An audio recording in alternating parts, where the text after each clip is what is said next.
আমি কিন্তু একসময় বাম রাজনীতি করতাম। তো নওগাঁর নেতা ছিলেন আব্দুল জলিল সাহেব।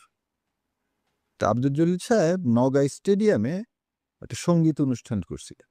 সেই সঙ্গীত অনুষ্ঠানে বাংলাদেশের যত শিল্পী ছিল, ইনক্লুডিং মানে এই সাবিনা ইয়াসমিন থেকে শুরু করে এন্ড্র কিশোর থেকে শুরু করে যত লোক ছিল, সবাইকে দিছে। আচ্ছা, এবং সেটা স্টেডিয়ামে ছিল। এবং তোফায়েল আহমেদ থেকে শুরু করে আমর হোসেন আমর সবাই গেছিলেন।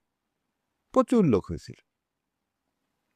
পরের দিন হচ্ছে নওগাঁতে তফসির মাহফিল করবেন আল্লামা দেলোয়ার হোসেন সাঈদী সাহেব, এবং পরের দিন হরতাল ডাকা হলো।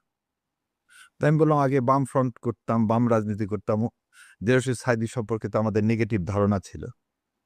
কিন্তু তারপরও মানে কিরকম হরতাল ডাকার পরও লোকজন হয়েছে কিনা এই দেখার জন্য গেছিলাম। যে দেখলাম ওই দিন গান শোনার জন্য যদি ১০ জন এসে থাকে, এই হরতালের মধ্যে ১০০ জন লোক আসছে। কারণ রাস্তাঘাট সব বন্ধ হয়েছে। অহেরাজ হরতাল ডেকে বাস-টাস কিন্তু সব বন্ধ করে দেয়।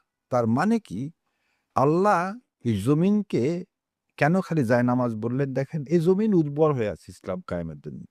কিন্তু আমার পার্শ্ববর্তী দেশ বলেন আর আওয়ামী লীগ বলেন, এদের মূল এজেন্ডা কি? এদের মূল এজেন্ডা কিন্তু যাতে এখানে ইসলাম কায়েমটা না হয়। এখানে অন্য কিছু না। এখানে জামাত ইসলাম না, অন্য কিছু না। যে ইসলামের কথা বলবে সে হচ্ছে ইন্ডিয়ার শত্রু, সে হচ্ছে আওয়ামী লীগের শত্রু।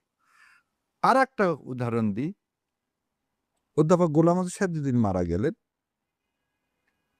হাসপাতালে তো দেখলেনই, পুলিশ অনেক ইয়া করার পর তাকে ছাড়লেন। বায়তুল মোকাররমে জানাজা হলো।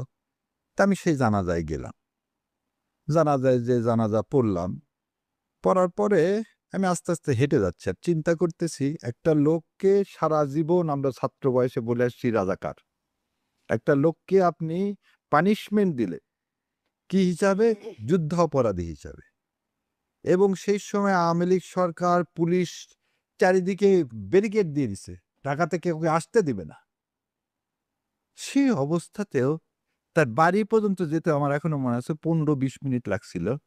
এত মানুষ হয়েছিল। তার মানে কি, আল্লাহ যাকে সম্মানিত করবেন, তাকে আপনি অসম্মানিত করতে পারি না। শেখ সাহেব শেখ সাহেব মারা গেলেন। কেন মারা গেলেন? কর্নেল ফারুক, রশিদ এদের তো মৃত্যুদণ্ড দিলেন। এবং যেটা শোনা যায় যে মেজর বজলুলের গলা নাকি শেখ হাসিনা নিজেই